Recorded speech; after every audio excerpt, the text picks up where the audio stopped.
Documentaries तो बहुत सारे विषयों पे बहुत समय पे रेलवे और सभी ऑर्गेनाइजेशन बनाते रहते हैं। ये ग्वालियर श्योपुर कला की जो लाइन है, इस पे डॉक्यूमेंट्री इसलिए बनाना ज़रूरी था या इसको एक प्रिजर्व करना इसलिए ज़रूरी था कि ये सिर्फ एक लाइन नहीं है, ये वहाँ के लोगों का एक वे ऑफ लाइफ है। और आने वाले दिनों में ये लाइन शायद हमारे पास नहीं रहेगी और ब्रॉड गेज में ये सेक्शन भी कन्वर्ट हो जाएगा। ग्वालियर से श्योपुर कलान चलती है एक छोटी ट्रेन, छोटी यानी कि सिर्फ 7 डिब्बों की और छोटी सी पटरी पर। ऐसी रेल शायद ही और कहीं देखी जाएगी जो 200 किलोमीटर छोटी पटरी पर और डिब्बों से चलती है। ये छोटी सी गाड़ी इस क्षेत्र के ग्रामीण इलाकों को ग्वालियर शहर से जोड़ती है। इस रूट पर प्रतिदिन ग्वालियर से श्योपुर कलान, ग्वालियर से सबलगढ़ और सबलगढ़ से श्योपुर कलान के बीच 8 गाड़ियां निरंतर चलाई जाती हैं।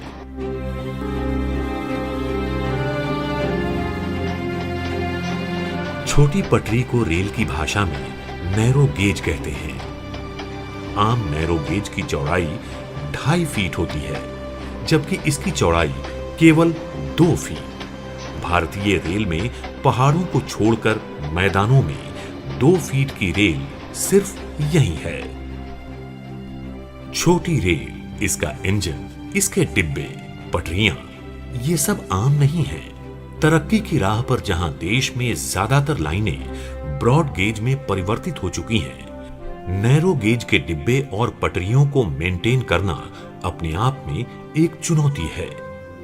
इंजन और डिब्बों के स्पेयर्स के साथ साथ पटरियों की मेंटेनेंस भी एक बहुत बड़ी चुनौती है। अब कुछ ऐसा हो गया है कि इसके स्पेयर्स पार्ट्स मिलने बंद हो गए हैं और जो डीजल हम इसको यूज़ करते थे स्टीम इंजन से कन्वर्ट करके बाद में, वो भी अब मेंटेन करने में प्रॉब्लम होने लगी है।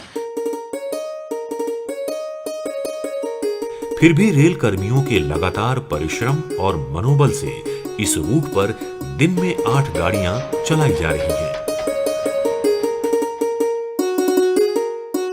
वर्ष 1987 से नैरोगेज का संचालन 13 डीजल इंजनों के द्वारा किया जा रहा है। नैरोगेज कोचों के शेल कालका एवं कुर्दुवाड़ी वर्कशॉप द्वारा उपलब्ध कराए जा रहे हैं एवं उनकी बोगी हमारे द्वारा तैयार की जाती है। हमारे द्वारा निर्धारित प्रिवेंटिव मेंटेनेंस शेड्यूल एवं संरक्षा के सभी मानकों का अनुपालन समय पर किया जाता है।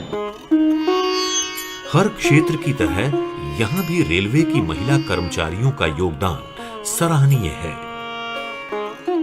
यहाँ पर गाड़ी में जो भी काम होता है कारपेंटरी का, उसे हम संभालते हैं। सनमाइका लगाना, साइडों में विंडो, खिड़कियाँ टूटी हुईयों को बदलना, गाड़ी के फुटबोर्ड चारों जो खराब होते हैं उन्हें सही करना, डोर हैंडल हैं उनको ठीक करना जो खराब होते हैं।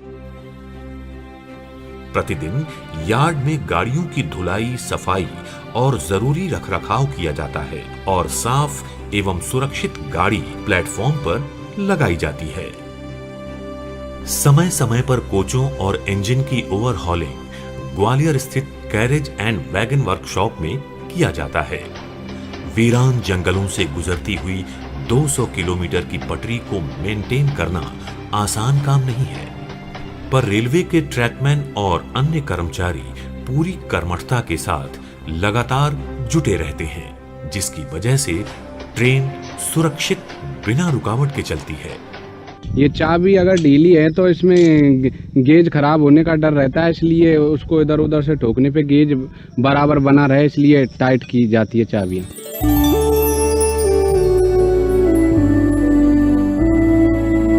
उसमें जो भी अनइवेंस ट्विस्ट वगैरह होते हैं वो पुश ट्रॉली द्वारा या मोटर ट्रॉली द्वारा मेंटेनेंस का कार्य चेक किया जाता है।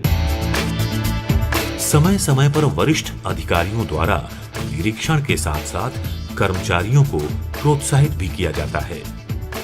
जैसे ही गाड़ी ग्वालियर से निकलती है, घोसीपुरा के पास कटी घाटी पर एक अद्भुत नजारा हमें देखने को मिलता है। यहाँ मानो रेल और रोड का परिणय हो चला है। पूर्ण ट्रैफिक से भरी सड़क के बीचों बीच से ट्रेन गुजरती है।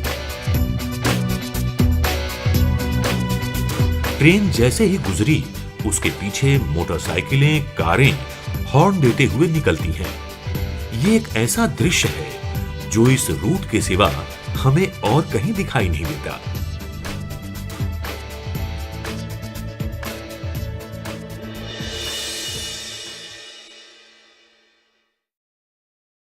सिंधिया स्टेट के ज़माने में महाराजा की वजह से चंदन की लकड़ी आती थी और वो इंजन में काट कर जलाई जाती थी और उससे स्टीम बनती थी और गाड़ी चलती थी। ये हमने देखा। सन 1893 में इस लाइन की शुरुआत माधवराव सिंधिया प्रथम ने अपने महल में शौकिया तौर पर की थी। आज भी सिंधिया के जय विलास पैलेस में कुछ जगहों पर ये लाइन दिखाई देती है। ये ट्रेन हमारे यहाँ से गुजरती थी। ये जो अभी जो रास्ता है ये मांडर का बाग है और बीच में हमारा बीच में उसको ट्रेन जाती थी। यहाँ गंजी में ग्वालियर ग्रास डिपो होता था। करीब 3-4 हज़ार घोड़े होते थे तो उनके घास का बंदोबस्त होता था। तो यहाँ से घास ले जाने के लिए ट्रेन कई बार यहाँ से आती थी और जाती थी। स्टेशन परिसर के बाहर स्टीम इंजन खड़ा हुआ है। वो इंजन के इतिहास ऐसा है कि उसको ग्वालियर की रियासत ने रेस में जीता था और वो इंजन जो है चंदन की लकड़ी और तेल से चलाया जाता था। शौकिया रेल धीरे धीरे जन सुविधा में परिवर्तित हो गई और 1909 तक ग्वालियर श्योपुर कलान 199 किलोमीटर, भिंड 83 किलोमीटर और शिवपुरी 118 किलोमीटर तक की लाइनें बनकर यातायात शुरू हो गई। इसे ग्वालियर लाइट रेलवे का नाम दिया गया और ग्वालियर के पदस्थ महाप्रबंधक इसका नेतृत्व करने लगे। सन 1942 में सिंधिया स्टेट रेलवे में और 1951 में ये लाइन मध्य रेलवे में मिल गई। सन 2003 में उत्तर मध्य रेलवे के गठन के बाद ये लाइन उत्तर मध्य रेलवे के झांसी मंडल में मिलाई गई। ये ट्रेन क्षेत्रीय लोगों में बहुत ही लोकप्रिय है। 8 सर्विसेज हमेशा खचाखच भरी हुई चलती है।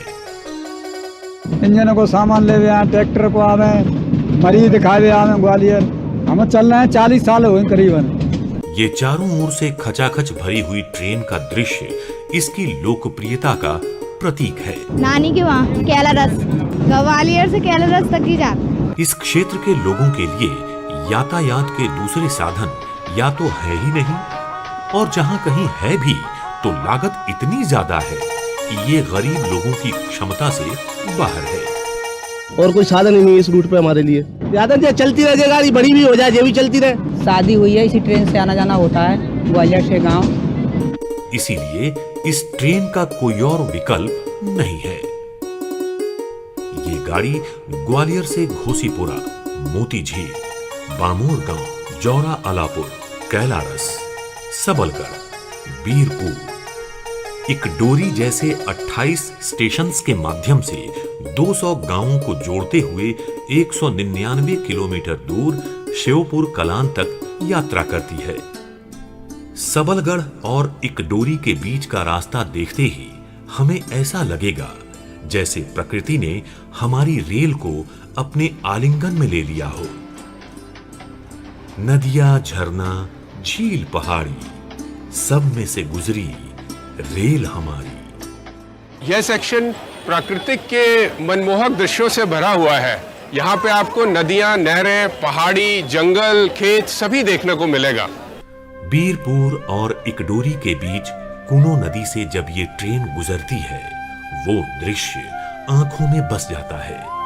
पहाड़ों के बीच जंगलों से नदियां पार करते हुए अपनी ही मस्ती में चलती रहती है ये ट्रेन। कई स्टेशंस पर यात्रियों के लिए स्वादिष्ट क्षेत्रीय पकवान से भरे खान पान की सुविधा उपलब्ध है।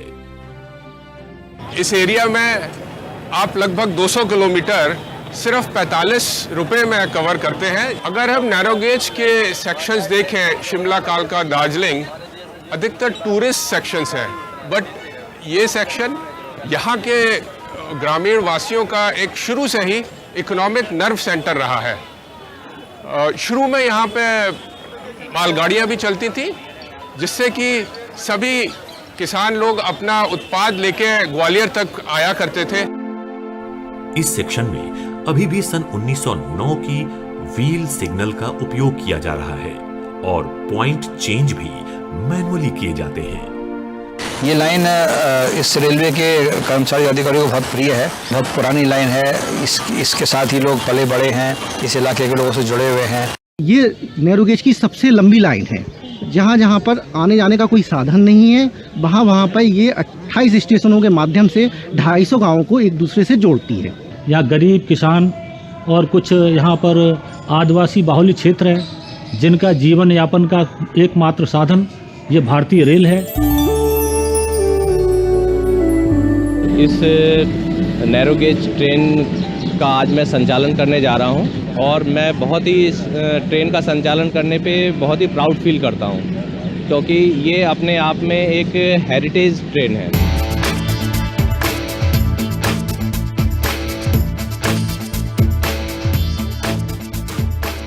ये जो आप पीछे एक नैरो गेज का डिब्बा देख रहे हैं, ये एक 2 फीट यानी कि 610 मिलीमीटर की नैरो गेज लाइन का एक पुराना डिब्बा है। ये लाइन और ऐसी कई लाइनें सिंधिया घराने ने बनाई थी 1836 के आसपास, जब उन्होंने यहाँ अपना हेडक्वार्टर सेटअप किया था ग्वालियर में।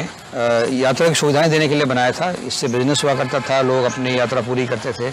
इस इलाके में अभी और यात्रा के साधन नहीं थे, अभी भी नहीं है शायद, लेकिन धीरे धीरे ये लाइन पुरानी होने लगी, इसके रखरखाव में दिक्कतें आने लगी और इसको आयाम परिवर्तन करने का एक निर्णय लिया गया था कुछ वर्ष पहले। लेकिन उसके बाद इस एरिया की जनता के भावनाओं को देखते हुए उस कार्य को रोक दिया गया, क्योंकि जो धरोहर को एक संभालने की जो एक फीलिंग होती है जनता के अंदर, उसके चलते इसको रोक लिया गया था। लेकिन अब ये जनता को भी लगने लगा कि अब वो दूरगामी क्षेत्रों से जुड़ नहीं पाते हैं, तो अब एक मांग उठी कि इसको आयाम परिवर्तन कर दिया जाए। इस कड़ी में इस लाइन का भी आयाम परिवर्तन अब स्वीकृत जो हो चुका था, उसका काम शुरू किया जाएगा और अगले 2-3 साल में हम इसको आयाम परिवर्तित कर देंगे। इसमें लोग ऐसा भी कर लेते हैं, जैसा आपने फिल्मों में देखा होगा कि चलती गाड़ी में चलते चलते गाड़ी पकड़ ली और फिर अगले स्टेशन पर उतर गए। आय से ज़्यादा नहीं होती थी क्योंकि ट्रैफिक बहुत नहीं था, लेकिन यही अकेली एक लाइन थी। सड़कें अभी रिसेंटली आई हैं, तो इसको हम लोग संभाल के रखते थे। प्लस इस एरिया की जनता को ये भी रिक्वायरमेंट है कि वो दूरगामी क्षेत्रों से बड़ी गेज की गाड़ियों से जुड़ें, जो लंबी दूरी गाड़ियाँ हैं, उनको उसमें परिवर्तन ना करना पड़े, अपना स्टेशन तक गाड़ी बदलनी ना पड़े। तो अब ये गेज कन्वर्ट होने के बाद ये ब्रॉड गेज हो जाएगी, तो इस इलाके से होकर और दूर लंबी दूरी गाड़ियाँ भी चलेंगी, माल गाड़ियाँ आया करेंगी। इस इलाके में इकोनॉमी ग्रो करेगी, इस इलाके में पैसेंजर अमेनिटीज़ आएंगी, बच्चों को पढ़ने की सुविधा मिलेगी, नए नए कारोबार यहाँ बढ़ेंगे, यहाँ के लोग दूर इलाकों में यात्रा कर पाएंगे सुविधा के साथ।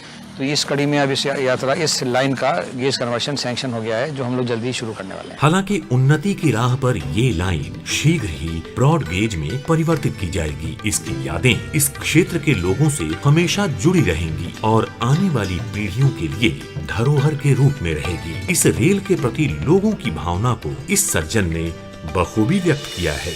इस ट्रेन के अलावा और कोई साधन नहीं है, जो भी कुछ है ये ट्रेन ही है, और गरीबों की तो मात्र एक सहारा है। अगर ये नहीं है तो कुछ भी नहीं है।